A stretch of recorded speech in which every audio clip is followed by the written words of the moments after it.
Welcome to Tormentor Radio Show on Radio Libertaire. Today, we go back to the 80s in Canada, where the band Psyche emerges as a prominent figure in the alternative electronic scene, striking the perfect balance between synth-pop and dark wave, and distinguishing themselves with an emotional and introspective lyrical approach. Psyche was founded in 1982 by brothers Darrin and Stephen Huss, and led over the years up to now by Darrin, influencing many artists in the field, reflecting the enduring impact of their unique sound. We are delighted to have Darrin himself on the phone. It's an honor for us. Hi, Darrin. How are you? I'm good today. Thank you. To start this program, we played 3 songs from the very beginning of Psyche. First of all, Range 2, taken from the demo cassette Range in Your Plans, recorded live in studio by Darrin and Stephen Huss in 1983, and now available as a digital release to celebrate the 40 years of this cassette on the band's official Bandcamp, psyche.bandcamp.com. By the way, most of the albums from which we extracted tracks for this program are available on this same Bandcamp page as Psyche Enterprises releases. Then the track Thunder Showers extended mix from the maxi Thunder Showers in Ivory Towers, released in 1985 on Mass Production and reissued in 2015 by Artifact Records. And finally, the song The Brain Collapses from the first album Insomnia Theater, originally released on Malignant Production, which has nothing to do with the American industrial label of the same name, and on the French label New Rose Records in 1985. So we're gonna start from the very, very beginning, actually just before the start of Psyche. Can you tell us, Darrin, what was your musical background at the time, and what motivated you at the time to start your own project? Well, first of all, it was my brother and I anyway, so we were already making music, and he was learning guitar at the time, and I was learning bass so that we could play in a band together.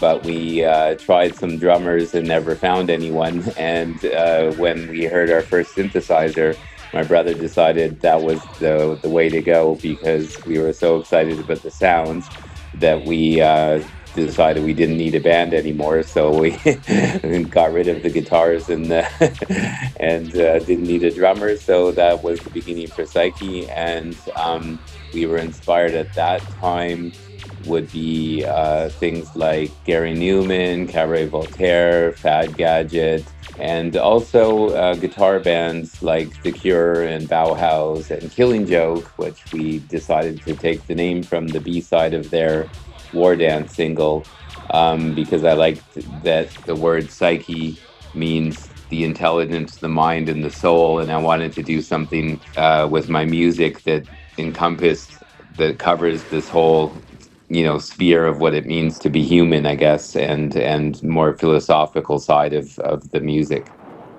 When you started, did you right away choose to go completely electronic? Because even if at the very beginning you were more experimental and more aggressive for what people may have here from the first musical part that we just played, you right away started with electronic, which is at the time quite unusual, especially on your side of the Atlantic. Why this strange choice at the time where everyone were playing guitars and drums and bass? Well, one of the reasons is actually it was very strange, because we started in Edmonton, Alberta, which I call Canada's Texas. And there was only rock bands, and there was mod and rockabilly and punk. And that was a way for us, because we liked our sounds, we liked the synthesizers and the drum machines, and we felt that would be good, because we would stand out as our own style of music. And so we did become the only band in Alberta to be electronic, and purely electronic, because we decided that there was no need for guitars and other rock instruments, because we were very anti-rock, so that's why we were so aggressive. At the very beginning, you were working with your brother, who was quite young at the time, for what I've heard. Yeah. He was 14 years old. Is that right? Yeah, we were, well, I mean, because we started like playing music together even as like before we were even teenagers. And Psyche officially began with that name together with Dwayne Goettel, who later went to Skinny Puppy.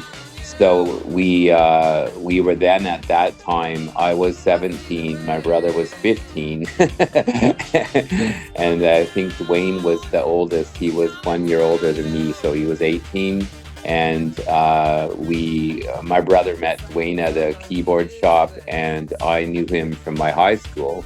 And so that was the beginning of Psyche. We were really underage and actually not allowed to play at certain places because my brother was under 18. So, yeah. So what was it, the place you could play in at the time? I suppose no bars. Well, we didn't know this because we did try. So we did play at some concert places, or even at a weird, like a hair salon that was like a fashion store. So that was allowed, no drinking. And then we did try to play at a bar as an opener for another band. But when they found out that we were, I think that we were both, my brother and I were both underage. So they wouldn't let us play. So yeah, that was a problem until I was 18, and then we just lied about my brother's age. So you start quite quickly to record materials with quite lots of maxi at the time. The first official was Wrench in Your Plans that came on Psyche Enterprise in 1984. How went that recording, the very early stuff? How did you manage to do that? What were the technical problematics that you may have seen at that time? How did you, because it was something quite new for you. Yes, that's true. It wasn't like there's a studio or whatever that you go to. So you're right. The first time we were recording, actually performing directly into the cassette player. And then the 4-track cassette recording came along so that we could actually dub some parts, like double the vocals and add another synth line. So that's how we did Wrench. It was all on a 4-track. And then the Wrench 2 that you played was actually just directly into the cassette stereo because we didn't have the 4-track recording until we did the pop version. And that's basically how we recorded. So we'd have like our sequencers. Steve would play everything live, to the drum machine, and then I would sing. And then, of course, with the singing, I could do that later, but that was the only thing that was then separated. And that's how we started, yeah. What kind of material did you start with at the time? Oh, it was actually it's really strange because we had sort of pop and industrial at the same time, because we actually had started with the Brain Collapses and the song Insatiable, which wasn't recorded until much later. But there's a live at Belvedere Hall cassette that we have now released digitally and again on cassette.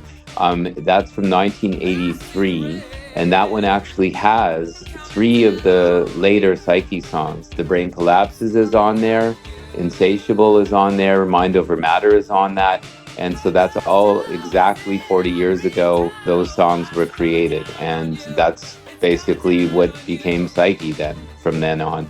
So happy birthday to Psyche, 40 years, it's yeah, thanks. Quite an experience, and quite rare, I will say, especially today, to have a project that has such a long life. When you were working, did you had already in 84 the idea of working for an album, or did you just work on tracks and decided, okay, we're gonna do a few maxi until we have enough tracks? How did you plan that? That's actually interesting because that is the usual way to do things, and it's true that we had planned to make an album, but we didn't really know exactly what would be on it. But we did actually make Insomnia Theater first, and then we made the Thunder Showers maxi. So it was really an intention to make this electronic, more dark goth album. And then when we made our album, we thought now it's time to have, the pop dance floor hit.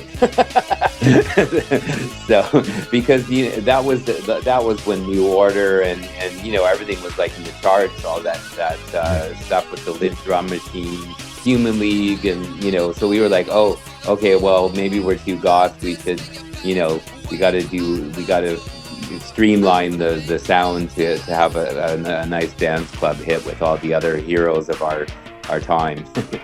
You also choose to have quite a visual and graphics idea that was not that common, especially in North America at the time.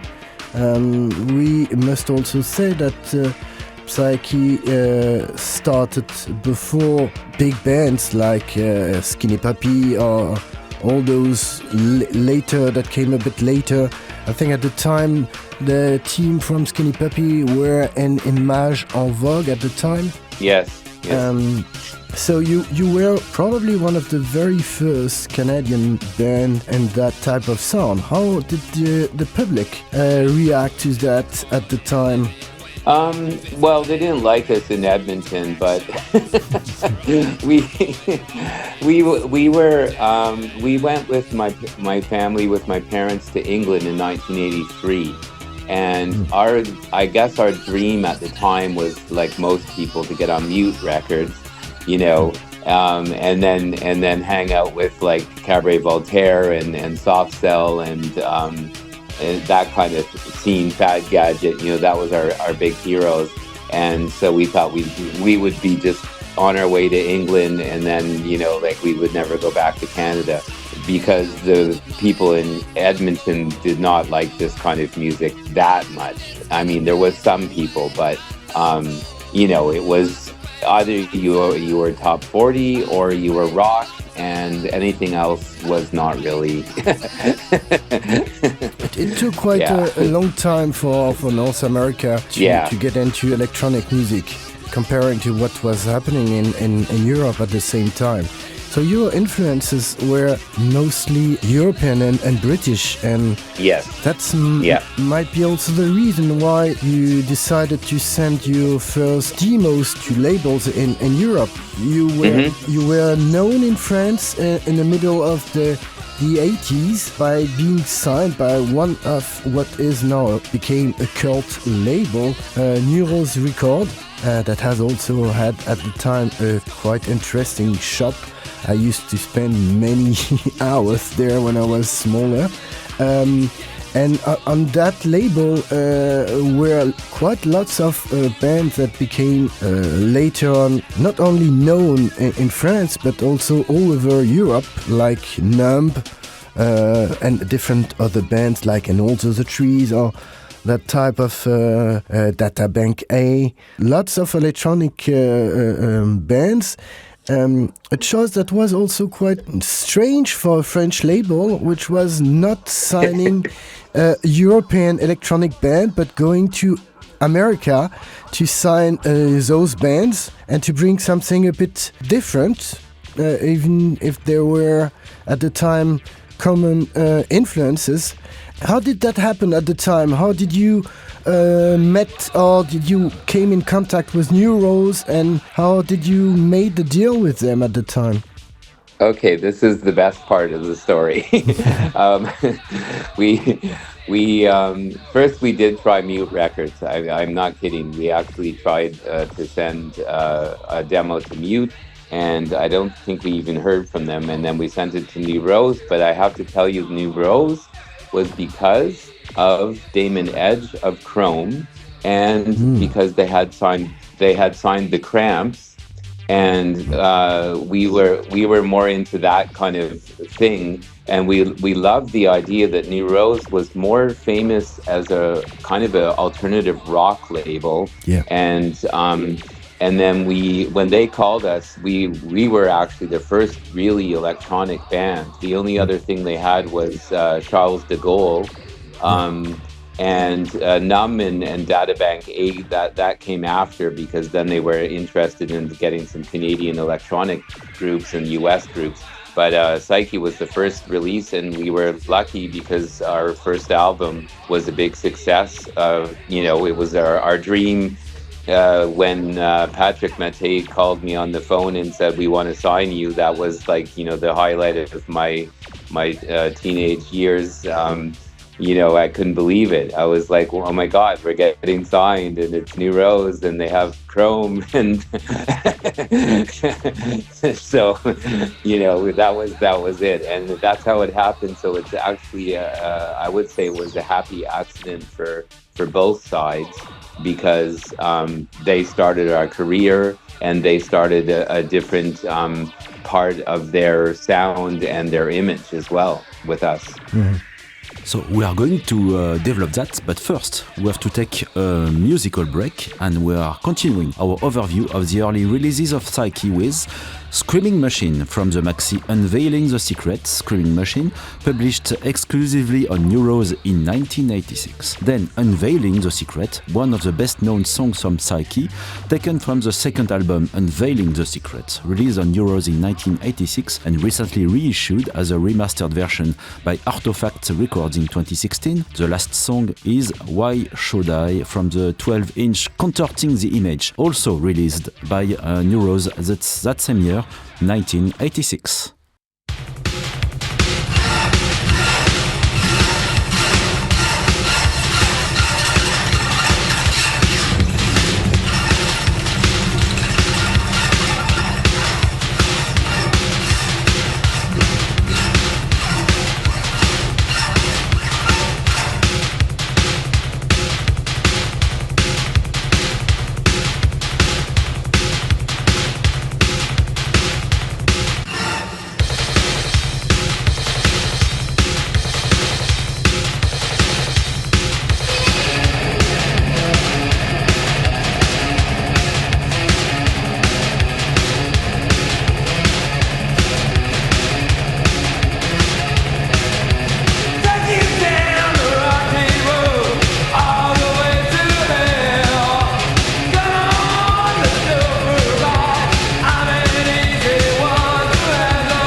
so revealing that the feeling will never go away.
You're listening to Tormentor Radio Show.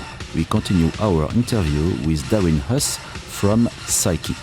So I must say that you opened by signing to New Rose an interest for many young French people that didn't know at all what was happening in North America at the time. And this is maybe, I think, partially because of you that we discovered all the North American sound, while at your time, for what I have here and the quite interesting interview you gave to Kevin Key at the time, that you were not happy because in North America you didn't have enough responses, probably also because of many bands and also of the growing Skinny Puppy at that time. How did that happen? Because in a way you realized that your public at that time were more in Europe than it should have been in North America.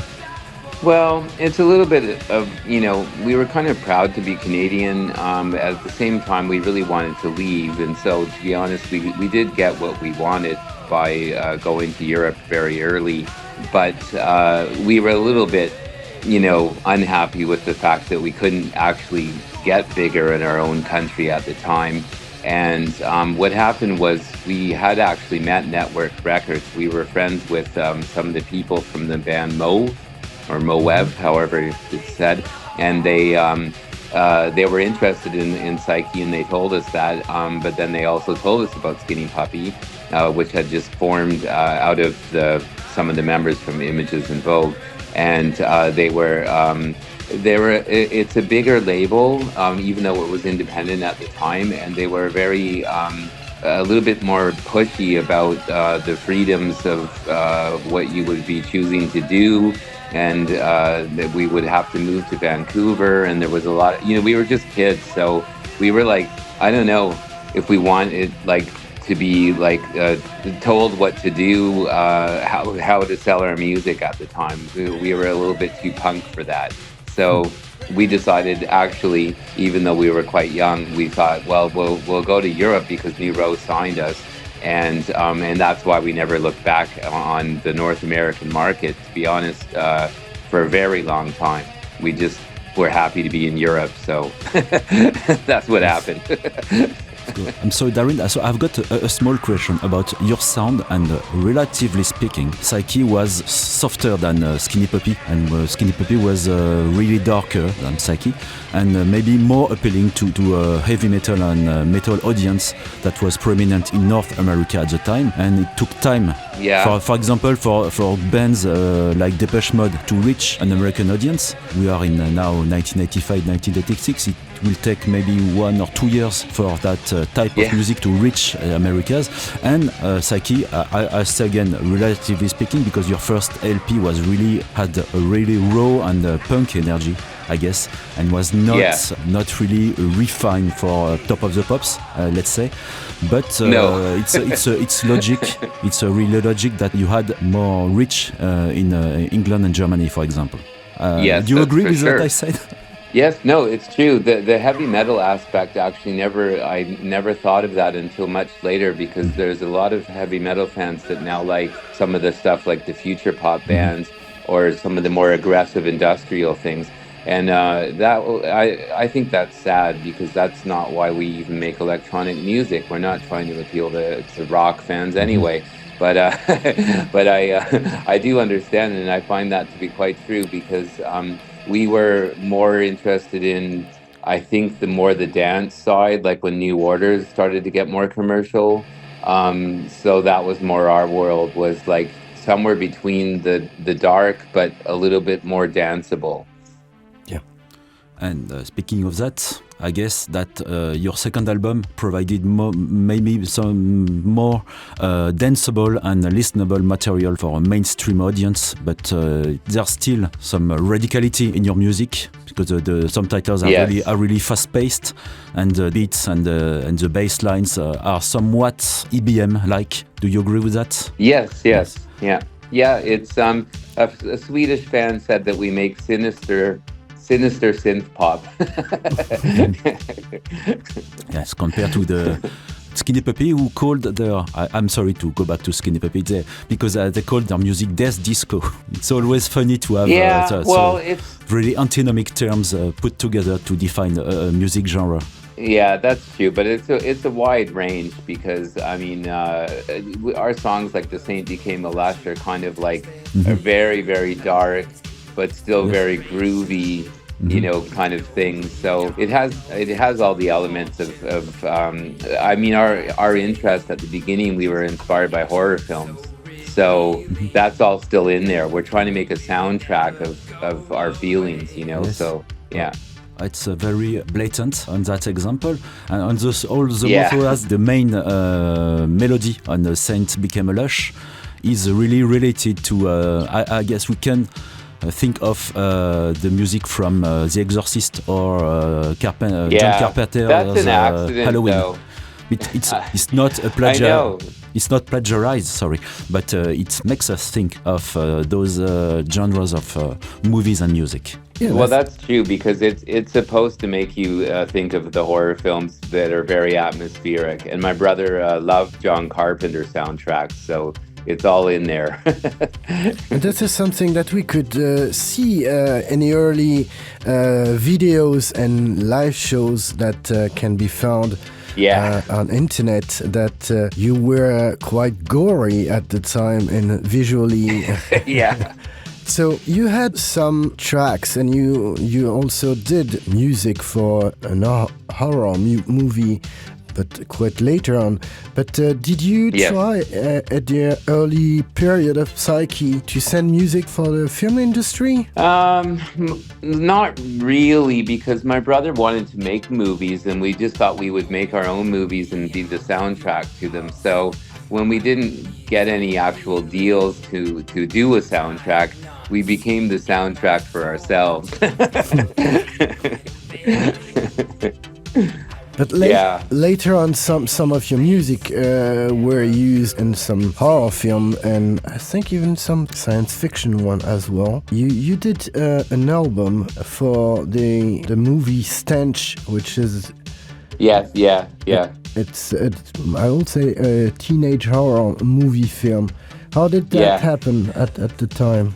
It was because there was a fan of ours who ordered Mystery Hotel through Bandcamp, and he lives in New York and said he was a filmmaker, and so that was luck. It was so many years later that finally someone who loves horror films and loved our music said, you know, you're the band for my soundtrack. So that was like, unfortunately, my brother wasn't around for that, but we used a lot of the music that my brother also made. And I wish it was a whole movie. It was actually a short horror film to try to get a deal to make a complete, you know, full-length movie. And but at least it played at festivals, and our soundtrack was noticed and got honored at some places. So, you know, it was a start. So maybe there will be more. Yeah. You decided at one point to come and stay in France. I think you stayed in Paris. How long? Yes. How long did you stay in France? Well, when we got signed to New Rose, actually, we were invited to come and make our second album, the Unveiling the Secret album. So we recorded that with Bernard Nattier, who also had recorded for Les Rites Mitsuko. And it was near the Père Lachaise, the famous cemetery. And we were recording that album at the same time that New Rose was promoting us, and they put us on as a support or the opening act for Suicide at Lazy Montmartre. And that was our debut in Paris, was opening for Suicide and then releasing our second album. That's what happened, thanks to New Rose. Well, so quite a great start. Did you? Yeah. How did that happen? I mean, with the band at the time, because it was quite a challenge for you to play at first part from for them.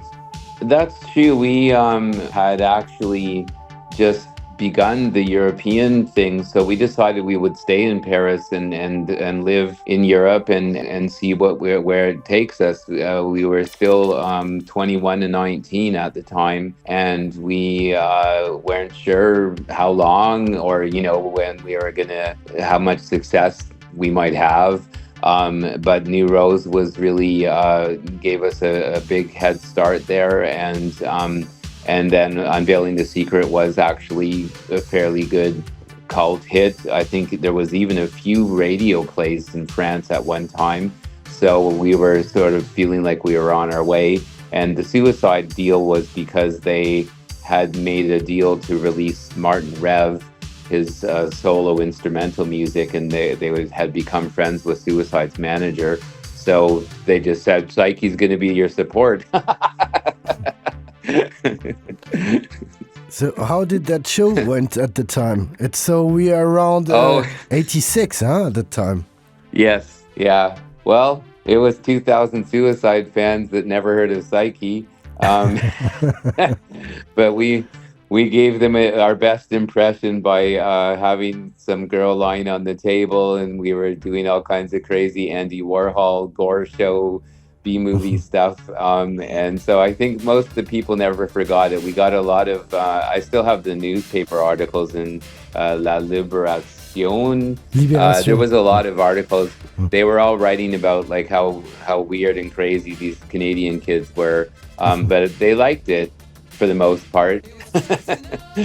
At the time you released was Neuro's 6 maxi and 2 albums.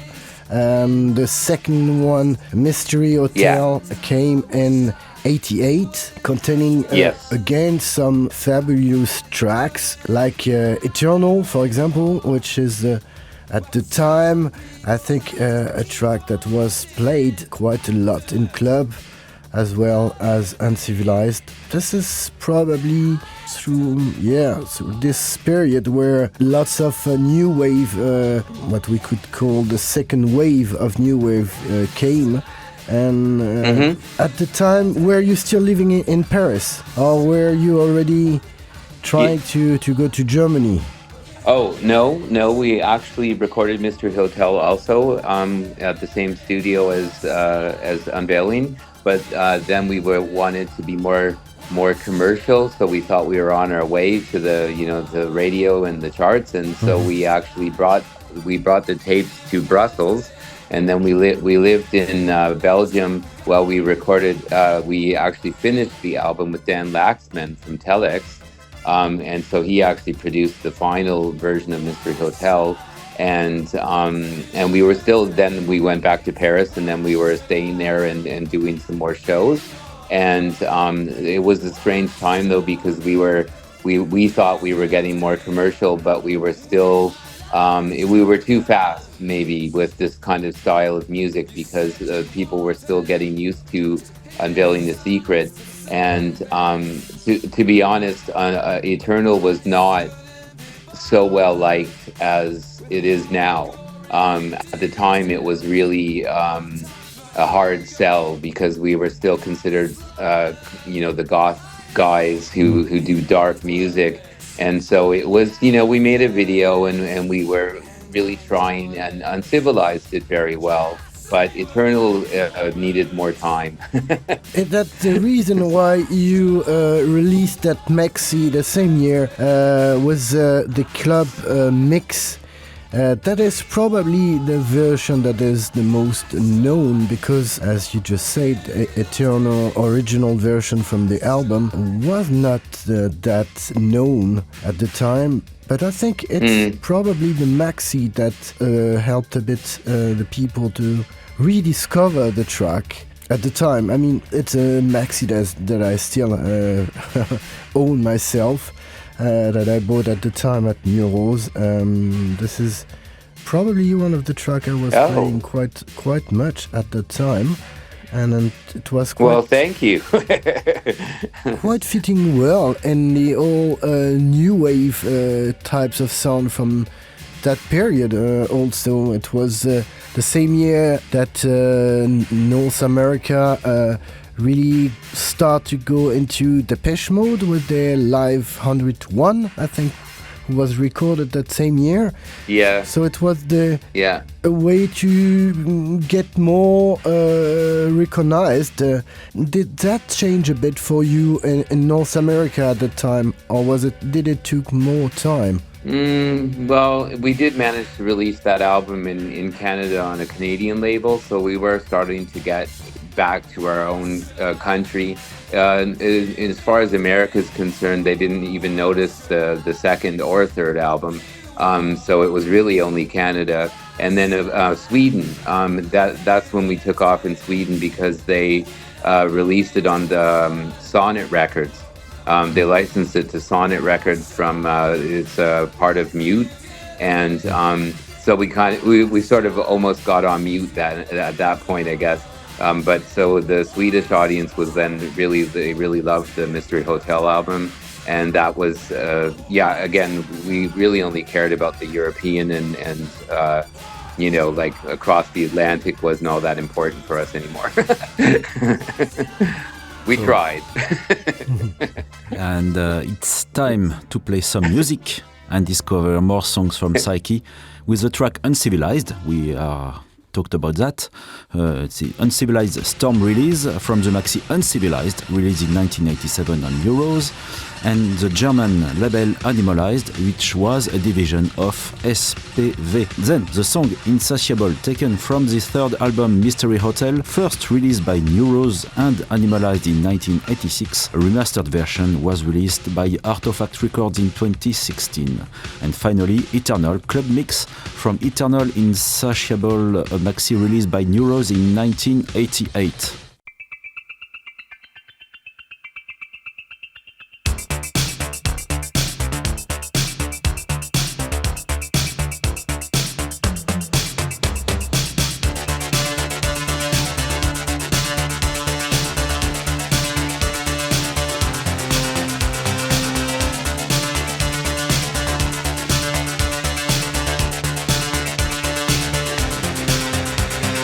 Big city luxury.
should have known that it wasn't right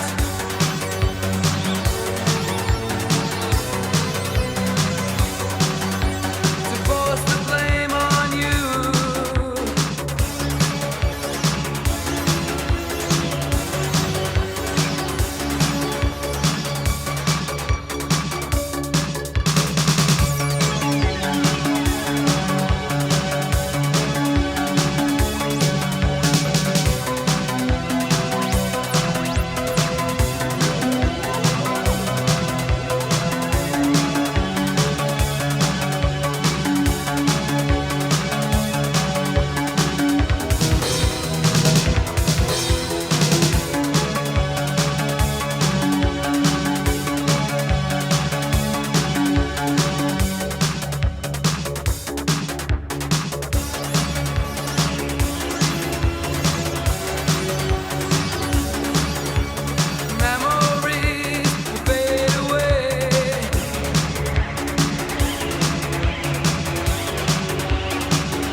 cover all the hidden lies. Imagine we're stars in the sky.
Back to Tormentor Radio Show with Darrin Huss, founder and leader of the band Psyche. So we just had those tracks that we spoke about earlier, and it's just a period where you may had more attention from Germany, because the year after, in 1989, you signed with Animalized the album The Influence. How did that happen? How did you discover that Germany were quite into your sound? Did you, yeah, you're right about that. Did you tour in Germany that much at the time? In the 80s, early 80s? We did a German tour in '86 for the Unveiling the Secret album, so that was when we first started to get noticed. And but we were told anyway that the first album was also very popular in Germany. Everyone loved Brain Collapses, so so that was our because it fit with the EBM scene of the time. Yeah, and then when SPV said, well, we're selling a lot of your records, so maybe you want to move over to our label. So that's how that happened. Actually, is that we, I like to go where we're liked and popular. And New Rose was, we were going to stay on both labels, but at the time for independent music, you just go with the one that is gonna, I guess, take over the next step and pays the advance and that kind of thing. So that's why that happened. And also because New Rose did not like the Influence so much. It was too dark for them. Yeah. They were getting into more pop rock at the time, and cold wave. It changed. And went a bit less into all the electronic stuff that were starting end of the 90s to go a bit down with all the From 242 and all those bands at the time. So you made a good move to go to Germany at that time and released The Influence, and later on SPV Daydream Avenue, and and you kept on with Intimacy that came out in '94. How was that period? The passage from the end of the 90s, where lots of stuff changes, because in the early 90s the whole dark wave movement started in Germany, especially 92, 93. It became quite big at that time. Did it force you to change a bit your views or the way you were doing your music? How did that come? Because you slowly started also to evolve in something else. Yeah, that's, it's a really interesting, at the beginning of the 90s, there was like all the dark wave stuff, and there was also techno. So it was like this complete mess. And with Daydream Avenue, we were actually trying to do a bit of everything. I consider that album to be like Blondie's Auto-American, where you've got like every different style of pop music that you can think of on one record. so there was like goth, and there was a little bit of acid house and some synth pop ballads, and it's just all over the place. And we went on tour with Anne Clark for that album, and the people really just wanted to hear the dark stuff like Misery, The Sundial. I don't think they liked the Daydream Avenue too much. So there was a bit of a lost period there between Daydream Avenue and Intimacy. And I wasn't quite sure what I wanted to do either, but I just always considered Psyche to be a form of art. And I didn't really care to follow any trends. So the Intimacy album is kind of a very pure record of just how we felt at the time. And it was the music styles that I just wanted to follow on. So it's funny because there's no techno and there's no, it's dark, but not all the time. It's actually just very strange and psychedelic and very introspective. So yeah, it did okay. Most people liked only Love is a Winter and Freaks. It's an album that I feel came at the wrong time, and that's why we re-released it recently, because I just always felt it deserved better. But yeah, it was a very 90s were a really hard and strange time. It's also the period where you start from the album The Influence to rework on the people around you, because your brother didn't play in those three albums at all. Was he involved from behind, or how did that happen at the time? No, he's on the Daydream Avenue and Intimacy are with my brother, but only The Influence in the middle, because my brother had been diagnosed with schizophrenia. And I didn't, these days in the modern times, everyone talks about all of their health problems and everything. We didn't want to do that, so we just didn't explain anything at the time. And and so, I made this one record without my brother, and then I felt bad about that. So then I made two more with him. And then I asked him, because I decided to stay in Germany, if it would be okay to continue Psyche with a new member. And that's when the whole thing starts with different people. In 1995 was the first time that I actually restarted Psyche, I guess, without my brother. But, up till the middle of the 90s, he was always there. Did he came to Germany for the recording? No, not at all. No. The only time we ever played in Europe together was in the 80s, and then we decided he would just do albums, because because of the illness, he was afraid to fly, and he wasn't really available for that performance. So we decided that he would just be the musician, and then I would have to hire a keyboarder for that. So that was the last time, that he played live with me. From that Intimacy album, and came a few others, Strange Romance 2 years later. That time you choose to go to Synthetic Symphony, that were at the time signing quite lots of electronic stuff. Even Skinny Puppy at the time. So how did that happen at the time? Did you choose that on purpose, or was it because you didn't went well with the last label before, or what was the reason of that to explain change? that, it was just a sub-label of SPV.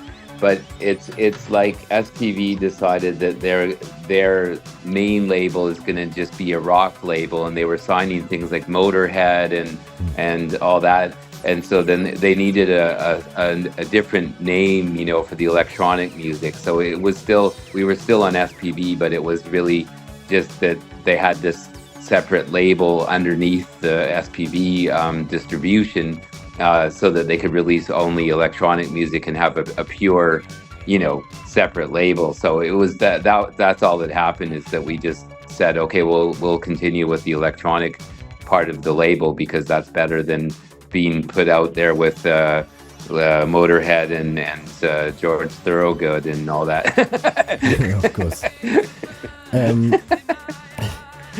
And then you went to a quite dark wave label, was signing stuff like Dinah Lakayan and such others. Yeah. Became was known as Strange Ways Record and Dark Star. Yeah. It's also a period where your music started to change again, like almost old album at that period from the end of the 90s were completely different from one album to the next one. And it might be for some people quite confusing because we didn't know where to attend you at that time. In the next album. Is there a reason for that, or was it because your musical reference and taste changed that fast at the time? It's really strange for me to talk about about it like this because I don't see it as different as much as other people do. Because I just say, well, it's still my singing, it's still my lyrics, and it's still electronic music. But I do understand that it's, in general, it's not like the same like the first three albums. And of course, it's a different keyboard guy. So obviously, he's not going to play exactly like my brother. Although we did try to keep the Psyche feeling in, at least for my opinion, was songs like Tears and Murder in Your Love. They were inspired by the old Psyche that my brother would have done. And then there was elements of, there was new trends like drum and bass and trip hop. So I will admit that I was interested in pursuing some, trying to make Psyche my own style, but with using elements of some trendy things, which I think I'll never do that again. But but that might be the problem. And I was getting more into blues and jazz. I was really obsessed with Nina Simone at the time, and so there's a little bit of that, and there's a little bit of even John Lee Hooker on the Love Among the Ruined album. I was trying to make dark wave blues, to be honest. So that might explain that. But I still think it's Psyche, though. Which is something you achieved quite well a bit later. Finally, you decided to trust yourself in that with the tracks Remember Her, which had the subtitle Jazz Song. Yeah. That came out quite way later. So I didn't know that you had already this obsession for blues and jazz. Yeah. And now it makes things a bit clearer for me because I didn't hear that at the time, but now everything seems to be more clear. Anyway, you had all the 2000 this decade were quite productive. You had the Live 2K that came out, which is a limited edition in 2000. Then the album Hiding Place in 2001, Endangered Spaces in 2002. Babylon Deluxe, which is also quite a big album. It was, I think, a double CD at the time. Was a version with the quickening, or maybe it was re-released later. I don't really know that. And you continues with finally come back in North America, which started with Babylon Deluxe, because you finally started to be signed on a Canadian label, Artifact Records, in 2003. And 2 years later was Metropolis for the album The 11th Hour, which is also quite an impressive one, with some tracks that we are gonna play a bit later. Was it something you wanted to finally find some labels home to distribute, or was it because your fans were growing in North America finally? How did that happen, the comeback on Canadian and American label? It's almost like an accident, like the New Rose story. What happened was by 2000, I had chosen another keyboarder. And so that whole period is all another guy who was younger, and he was more of a fan of some of the future pop bands at the time. And the first thing we did together was Sanctuary. And that was a really different thing for Psyche, really, because it was totally on the time of the whole, V&V Nation and all that kind of thing. And that just took off in North America. So that was a new beginning. And actually, the Hiding Place was also on Artifact. I had gotten to know the Canadian label just after we did the Live 2K, and I was starting to look for North America, and it just happened that we, Metropolis and the labels in Canada and America were suddenly interested in Psyche, but it's really because of the sound and the song Sanctuary that started all that. So it was almost like the Psyche version 2 or 3, for the 2000s. Yeah. I think we're gonna play some music to fit with the time lapse. So let's go back to music with 3 other songs. The first one is Misery from the 4th album The Influence, made in collaboration with David Christian and published in 1989 on Animalized. The second song is If You Believe, opening the 5th album Daydream Avenue, released by SPV Records in 1991. The final song, The Saint Became a Lush, is inspired by the writings of H.P. Lovecraft, taken from the EP of the same name, released on the Spanish label Ball Record in 1993, but the song is also part of the second album, Unveiling the Secrets.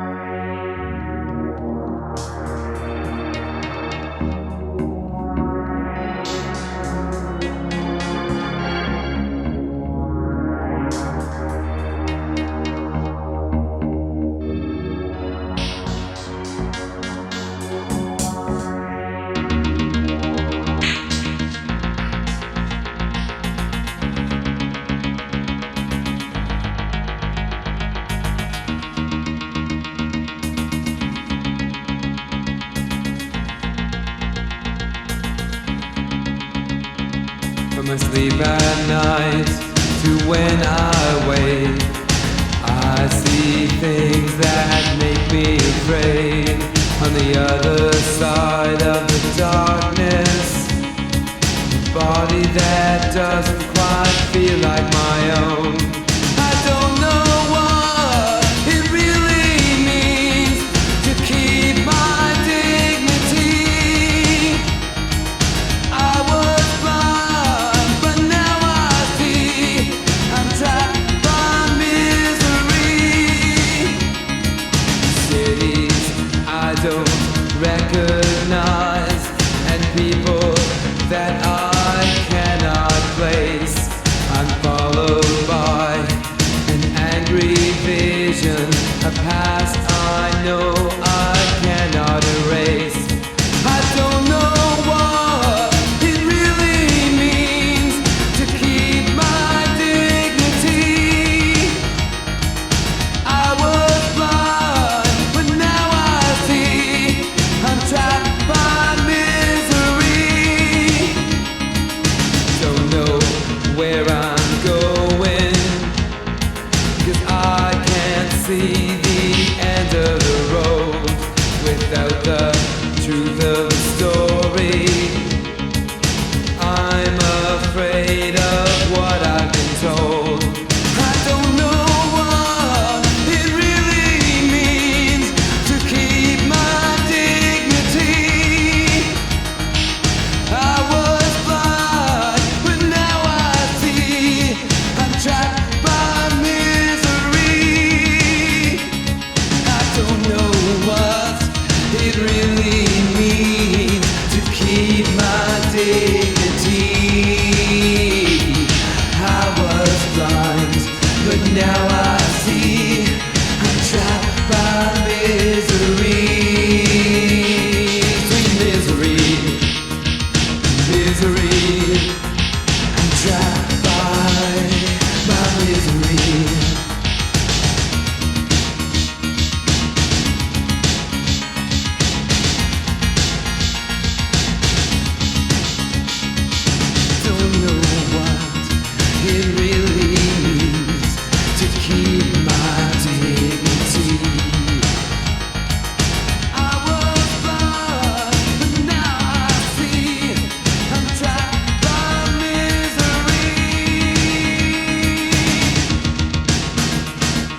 need to stay alive.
You're listening to Tormentor Radio Show. This is the last part of our fun interview with Darrin Huss from Psyche. You continued by releasing lots of material, more and more on your own label, Psyche Enterprise, and that started with Noche Obscura in 2009. There were quite a lot of live recorded from 2012, and you still releasing some until the album Brave New Wave Session that came out on Storming the Bass and Artifact in 2018 at the time. How was it? Did you wanted to invest yourself in having or coming back to what you were doing in the beginning, which was releasing your own music yourself without any help from other label? Was it a personal choice, or did you decide you wanted to put your hand in that type of work as well? Because that's many work, lots of work, all that together. Yeah, I guess it's part of the digital age, because I just wanted to make my own choices, and I decided to start with that live in Mexico, because it was the first time I ever played in Mexico, and I was so excited, and I thought this is the place where I'm going to have a live album, and I was lucky that I had a good recording, and so I decided to start with that idea.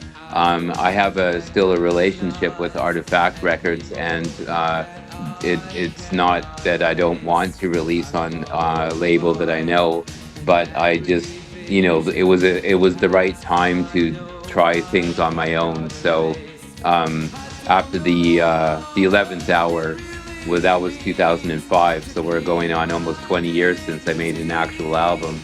But I just was kind of, I don't know, just experimenting for myself.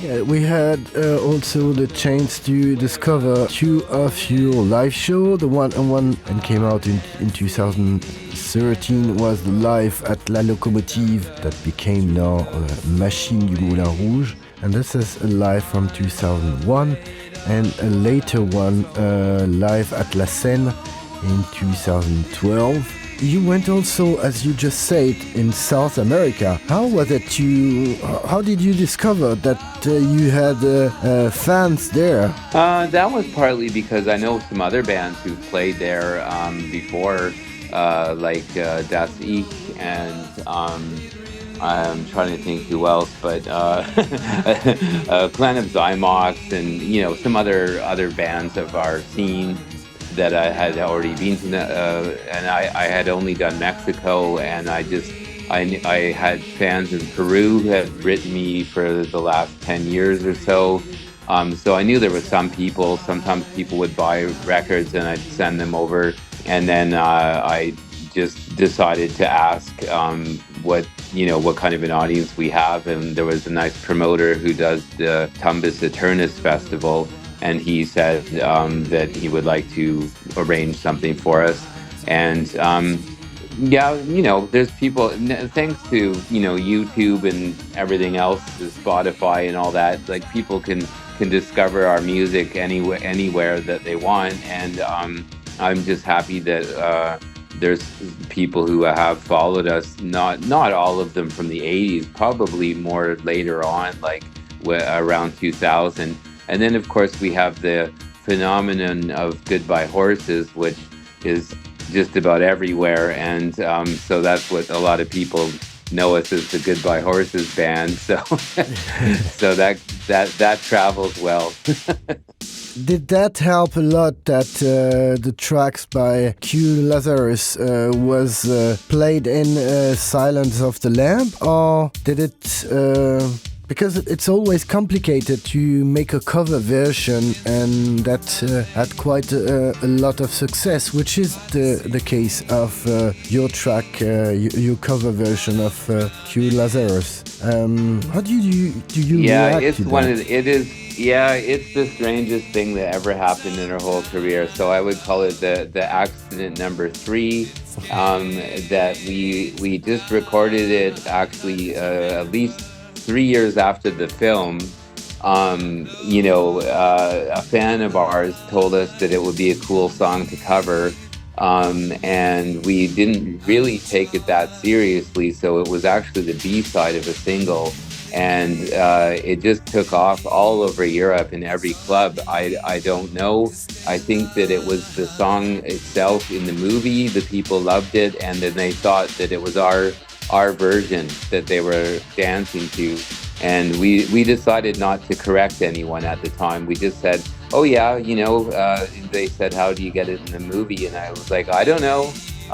They just used it, but but I mean, yeah, it's an own phenomenon. It's really something that you can't plan. We had no idea this was going to happen. And then I re-recorded it in 2009, and we put it on a compilation for Metropolis, and then we put it out as a single again 2012. So it just goes on, and it's a really good, a happy accident again. So no plan at all, just really luck.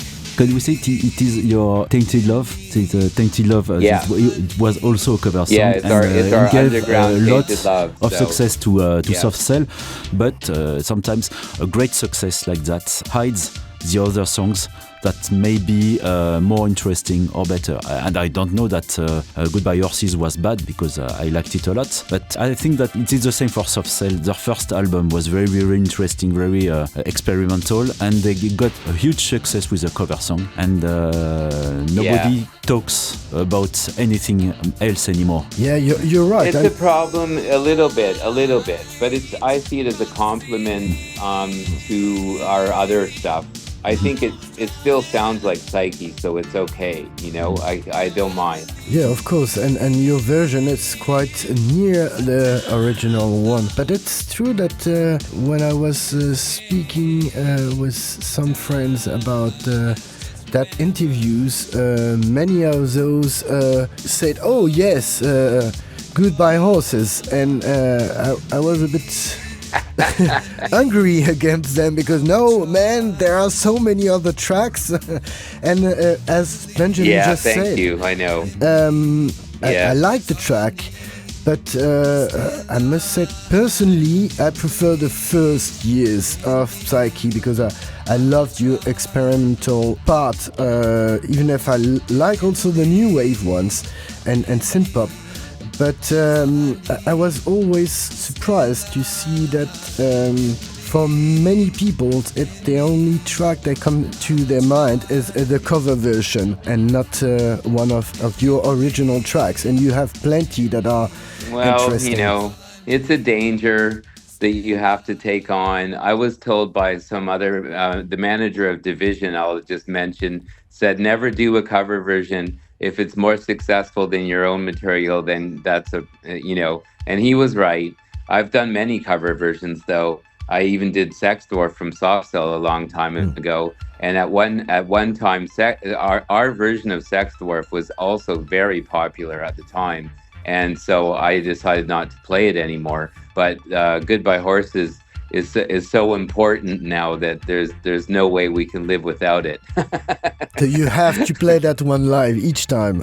Oh yes, but that's okay, because you're right. We do have other songs though, and I think the people, it's a good way of getting people to hear everything else. So that's okay.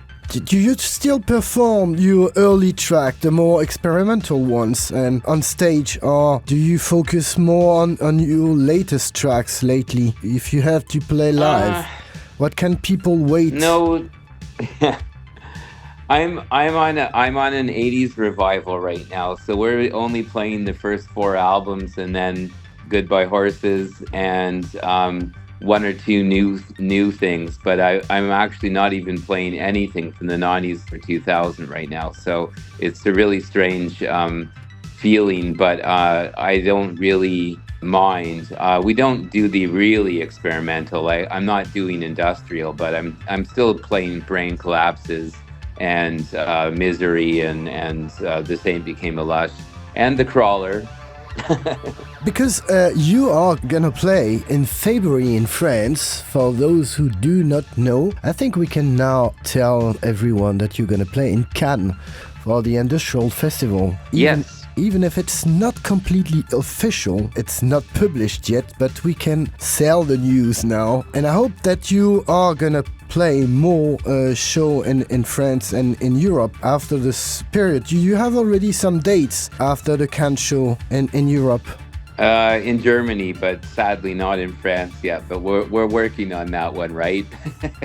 I hope that everyone is listening to that show tonight, because if they have a wish of letting you play in France, not only in Paris, but also in Lyon, Bordeaux.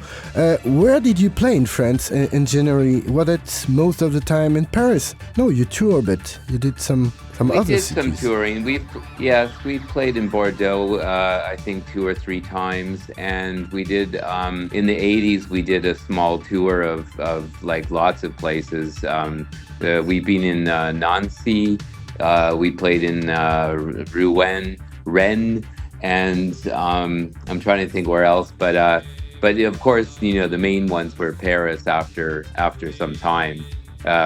Many different clubs in Paris, actually. No dates in Lyon. Lyon, we played in Lyon at least 3 or 4 times. The last time we played in France was actually in Lyon. Oh, okay. Yeah. So we hope to see you very soon again in Paris, which at least I would be happy to see you. And I hope that everyone is listening to that, because you are willing to tour lately. Do you have plans for new release in mind, or maybe on the way? I don't know. Yes, I have an album title and a song title that I've had for the last 5 years or so, called Light Before Day, and I'm still trying to figure out what that's going to be. but when I'm ready, I was going to try to make a whole album, but now I think it's more important to have at least one new song. So we did release a 12-inch single called Youth of Tomorrow. It's now 5 years old, but it was the first time we made something new. And again, Psyche has the light and the dark side. So the B side was kind of dark, more like Brain Collapses, and the A side was more like Uncivilized and just more pop. And of course, people like the B side more, so we'll probably keep it dark from now on. Yeah, because you released quite lots of compilation. Everyone can see that. There are also some interesting stuff that we did not mention yet, but you decide to put up an album with early tracks that you did with your old friend that passed away, ex-member of Psyche and member of Skinny Puppy. Yes. Lately, I think it's already 10 years or 12 years older. Yeah.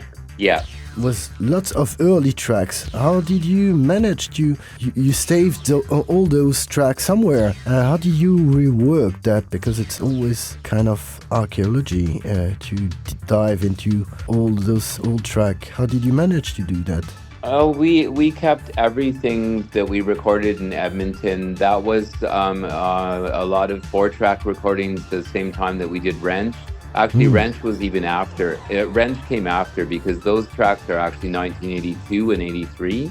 And then we just, I hold on to them because I like to get the whole history out there at some point. And that was the idea from Jacek from Artifact.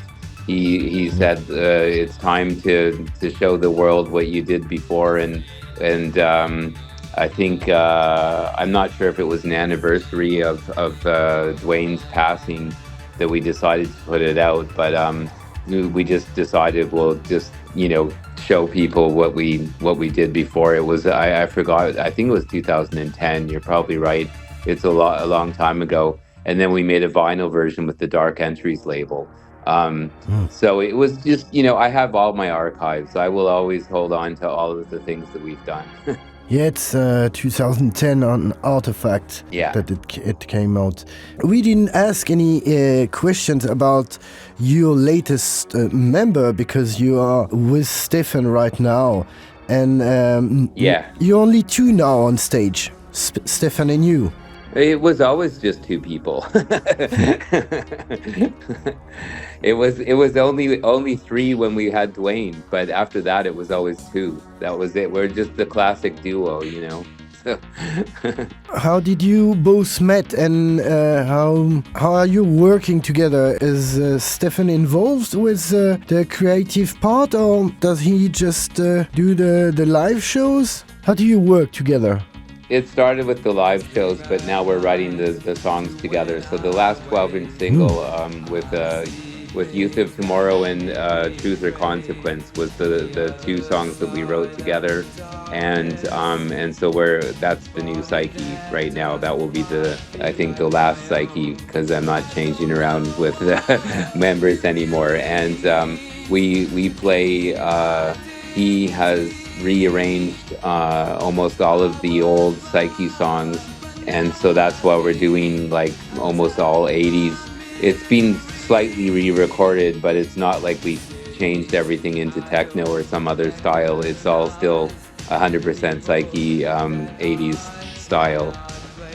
Yes, because you decided to release, maybe, I think it's maybe due to the COVID period, but you released quite a lot of digital stuff since 2021. There were Valentine's Heart, Freaks, Halloween Spirits, Acoustic Winter, Tender Shower, and Cecile. And the last one, Hunted with the minute tracks. So you had an impulsion of producing new stuff? Or was it because you were locked at home? The special one called Songs of Lockdown and the Spirits of Lockdown. That was the COVID thing, but it was just cover versions that I did with Stephen as well. And then I wanted to have something, just putting things out. Some of it is not really planned. It's just, I don't know, I happen to have some things that I recorded a while ago, and then I think, well, maybe I should, put them on Bandcamp because it's something fun to have for like the exclusive fans, It's not like official releases. It's sort of like, I just like making videos, and so that I have, like a song and I can make my video. And we don't even do them live. Like the only songs we do live is the Goodbye Horses cover and our Joy Division song, the Disorder. We do that one live. But most of these other covers are more just for entertainment. So I was thinking about Cry Little Sister, issued in 2021. I would like to do it, but I'm afraid of doing that one live because you don't have the choir and all that. So I would love to do it. Maybe one time for Halloween I'll do it. For the audience, it's a cover song from the soundtrack from The Lost Boys. If I'm correct, it's and great. It's a vampire movie. From the 80s. Which is still hunting yourself, all those horror movies and vampires movies. Is that something that is stick to the image of Psyche today? Yeah, I hope so. So we can imagine to have in the future some old black and white movie without sound played in the back of your stage. Did you try that before already? I've thought about that. I'm not really so big on the visual. We like to do the shows without the background stuff, but I've often thought about it because when we first started, my brother actually did that. We had Super 8 movies and we just made our own films and had them in the background. So there might be something like that someday. No, I think that might be interesting. Especially there are lots of old movies that where the copyrights now should be passed. You might use from the last centuries, early Nosferatu and all those stuff. Yeah, that's true. But I would re-edit them so that they fit to our what we want to do, so that they're not so familiar. Like it should be our own creation. Yeah, you were speaking about editing your own movie. Is that something you always wanted to do, or is that because of a need, or because you are a freak? I really like it. Okay. Yeah, no. No, it's just I really like doing that. I like creating something new out of images that are already there, and then adding my own ideas. You probably noticed if you look through the latest YouTube videos that I make, it's always a combination of my own footage, and then I like to take things from different locations. And it's just something I discovered that I really like to do. Besides singing and writing songs, I really do like the film aspect. My brother was really good at actually writing screenplays and making films, but I'm more into the technical thing. I just like to create a mood with the images. So I've discovered that that's just something I really like to do. I don't have a professional degree, but it's fun. And you never thought of doing your own small movies, because you just said that your brother had quite lots of ideas. Maybe if you still have access to he that. did them. Oh. Yeah, my brother he made 4 movies. They're all short, like 8 to 15 minutes, and 2 of them I put on YouTube, so you can actually see them. One is called No More Roger, and it is in fact black and white. And and he made the soundtrack. He made the soundtrack for it as well. If you look on the Psyche channel, there's a special Stephen Huss section with all of my brother's instrumental music and some of his films. So I can just mention that if anyone wants to see them, and I will put them all on eventually, because that's before we started Psyche. He was hoping that he would become a filmmaker actually, and then we would just be making soundtracks and songs for the films. So I guess we're still doing that somehow. Oh yeah, that might be a great idea to publish them all. On YouTube or wherever you can.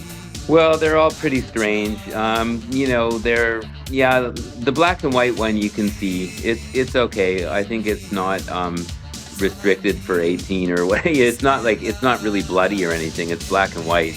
It's about a family not understanding their child, and it's very twisted. And a lot of people were really afraid of my brother when they saw the movie. But I think these days there's so much craziness these days. I don't know. Maybe the film would be considered not so weird. But no, I think his weirdness factor was pretty high.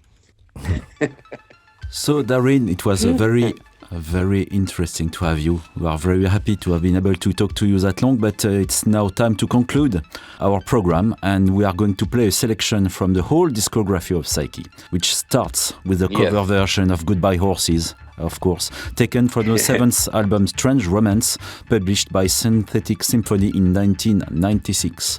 Then Imaginary Life, from the 9th album The Hiding Place, released in 2001 on Artifact Records and Accession Records and mastered by John Selekers from Belgium. Then the song Memento, from the compilation remix album Endangered Species, published in 2002 on the same labels. Next we have Gods and Monsters, from the 10th album Babylon Deluxe, released in 2003.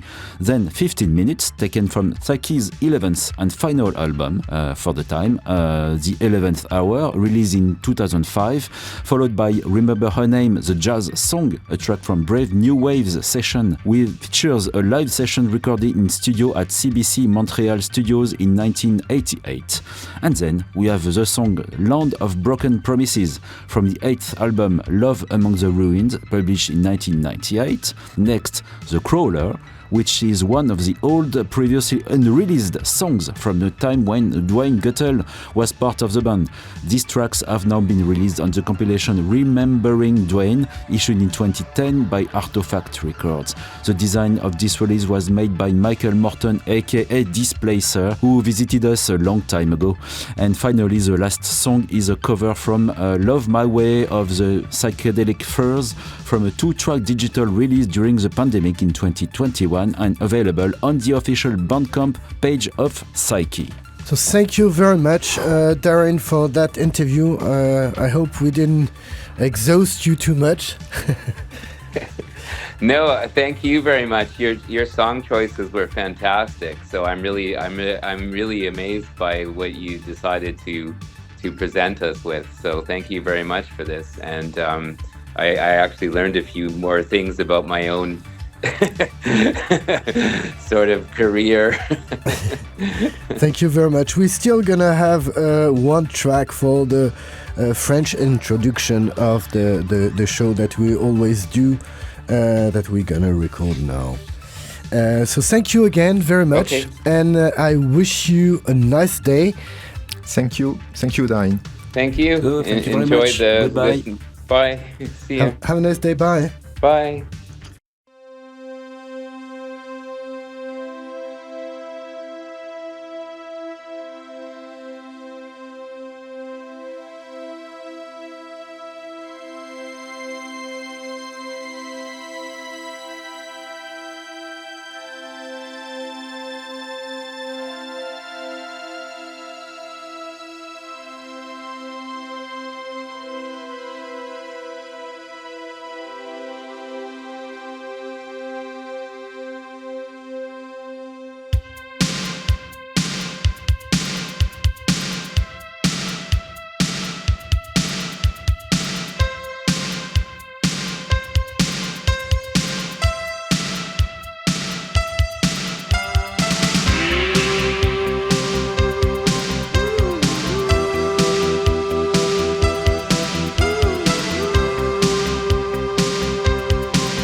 imaginary light hanging on like a ghost. Maybe I didn't exist, but I know I've been here before. Imaginary light hanging on like a ghost. Maybe I didn't exist, but I still wanted more, still wanted more. I thought I somehow escaped, not sure how to be alive. Been to secret places, wandered on the streets at night. Moon looked down on Paris, see the people come and go. In my mind, it's still a dream. Maybe you will never know. Imaginary light hanging on like a ghost. Maybe I didn't exist, but I know I've been here before. Imaginary light hanging on like a ghost. Maybe I didn't exist, but I still wanted more, still wanted more, wanted more, wanted more, wanted more, wanted more,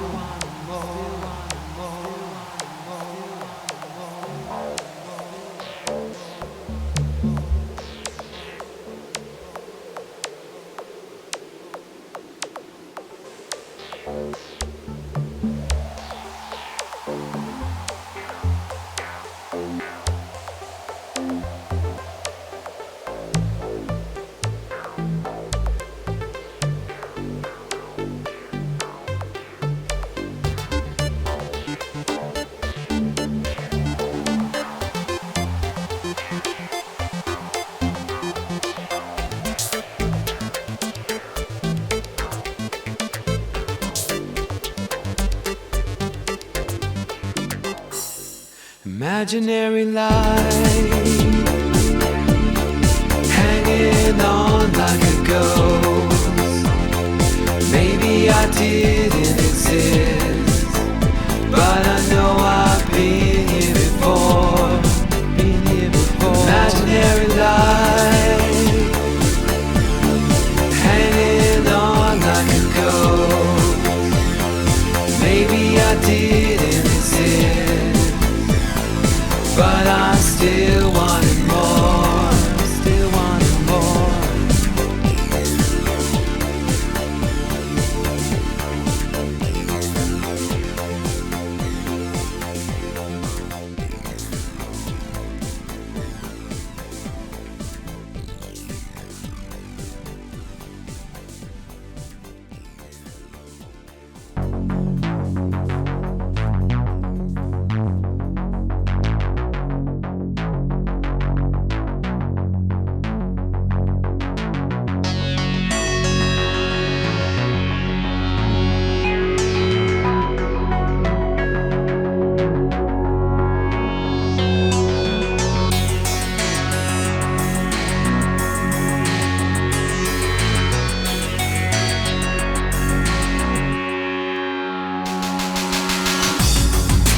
This is the moment,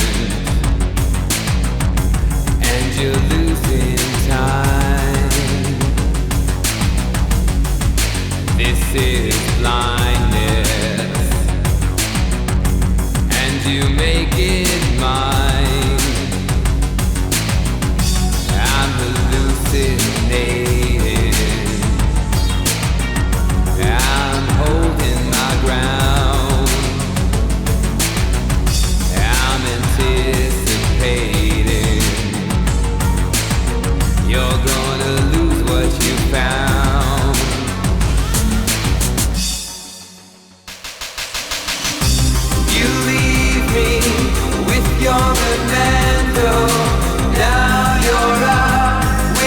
dark tonight. Everything you meant to me, tattooed on my memory. It could happen anytime. It could happen anywhere. What you give away when you try to escape.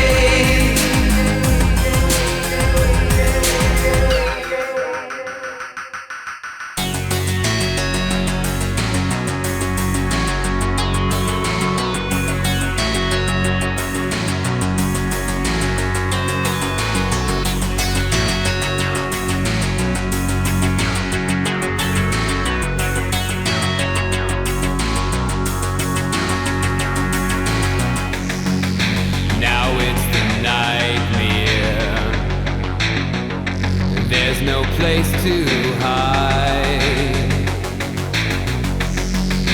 One final warning before the dream had died. I'm left believing when the darkness surrounds, all you're to what I'm bound.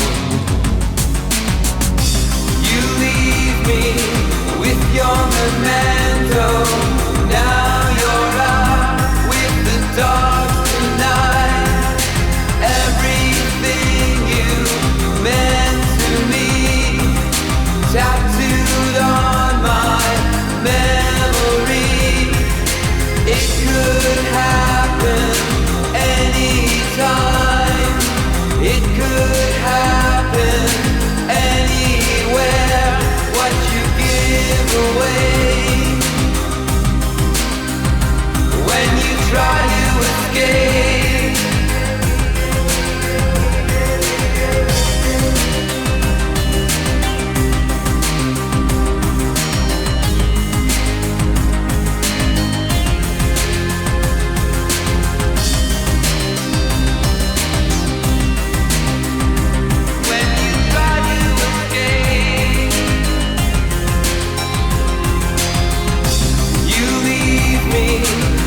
Your memento.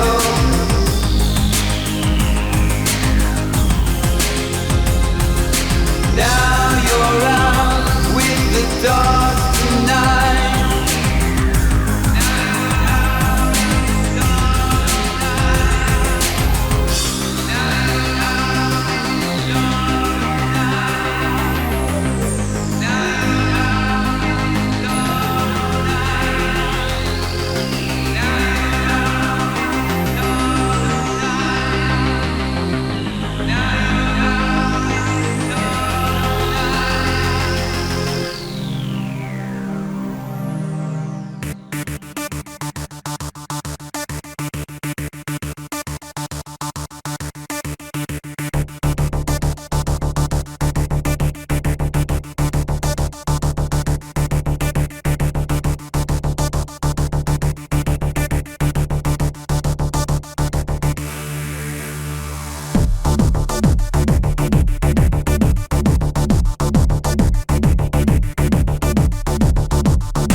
Remember it all. There's a head at the door and a face on the wall, waiting for the sign. There's a passion you can't hide and it whispers to you. There's always a promise in the dark of the night, just before it's too late, running out of time. But you know that the game's not over. Telling you lies, but you won't go down on the other side. There's a guiding light, and you don't believe in God's own monsters. In the name of the few, you gotta stay on track just to find the answer. Never to be confused by monsters.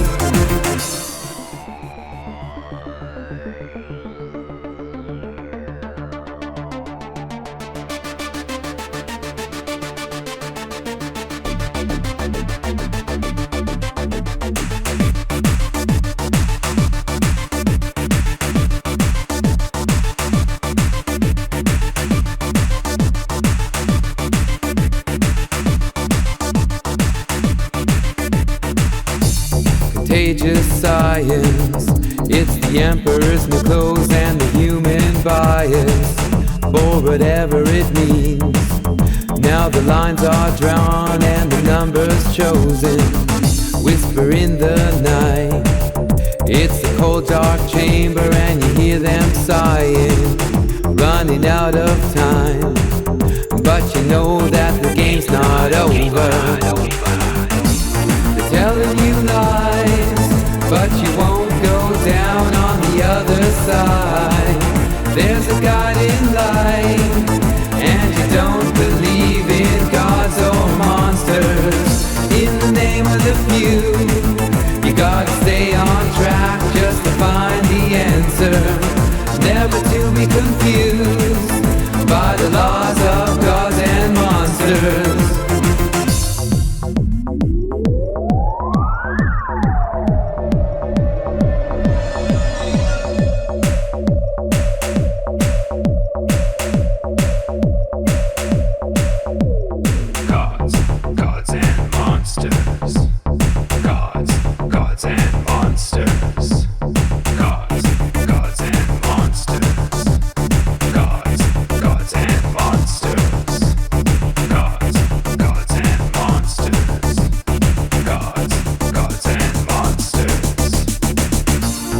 Telling you lies, but you won't go down on the other side. There's a guiding light, and you don't believe in gods or monsters. In the name of the few, you gotta stay on track just to find the answer. Never to be confused by the laws of gods and monsters. Gods, telling you guys, gods but and you monsters. Won't go down on the other side. Gods, there's a guiding light, gods and monsters. You don't believe in gods or monsters. In the name of the league, you gotta stay on track just to find the answers. Never to be confused by the laws of gods and monsters. Telling lies.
Just another second.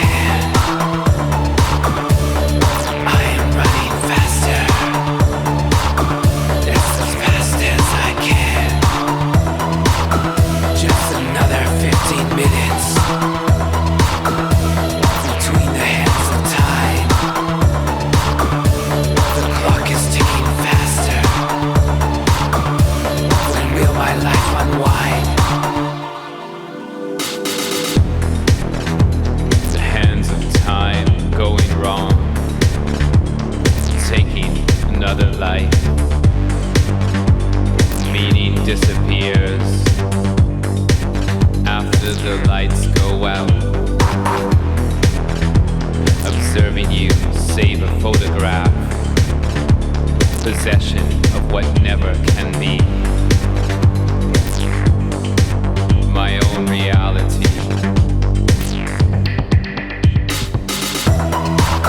Just another 15 minutes. Just another second hand. I am running faster. As fast as I can. Just another 15 minutes. The second hand unwinds. When the clock is ticking, another life you'll find.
There was a fine girl I followed, her name everywhere. She was drinking, her name was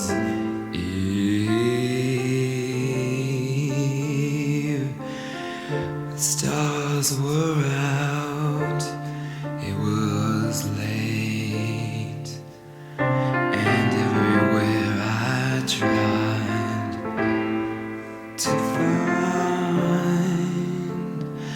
my way, she took me to another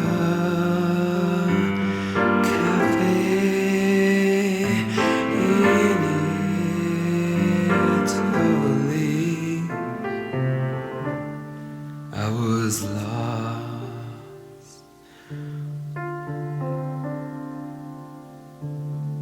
She took me in to the final moments, just when I thought I was losing everything.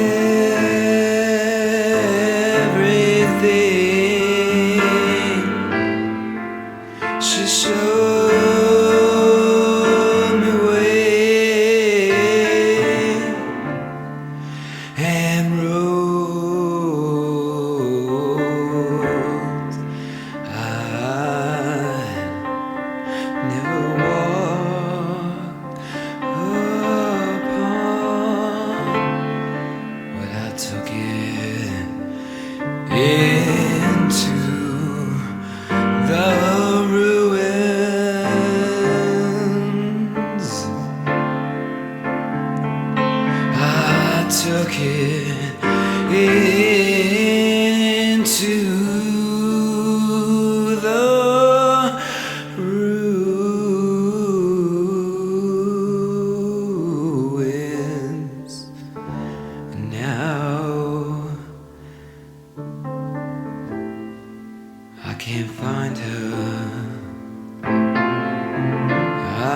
can't find her,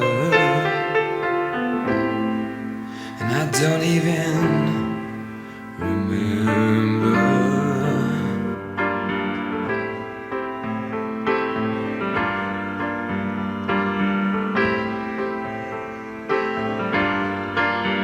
I don't remember her name.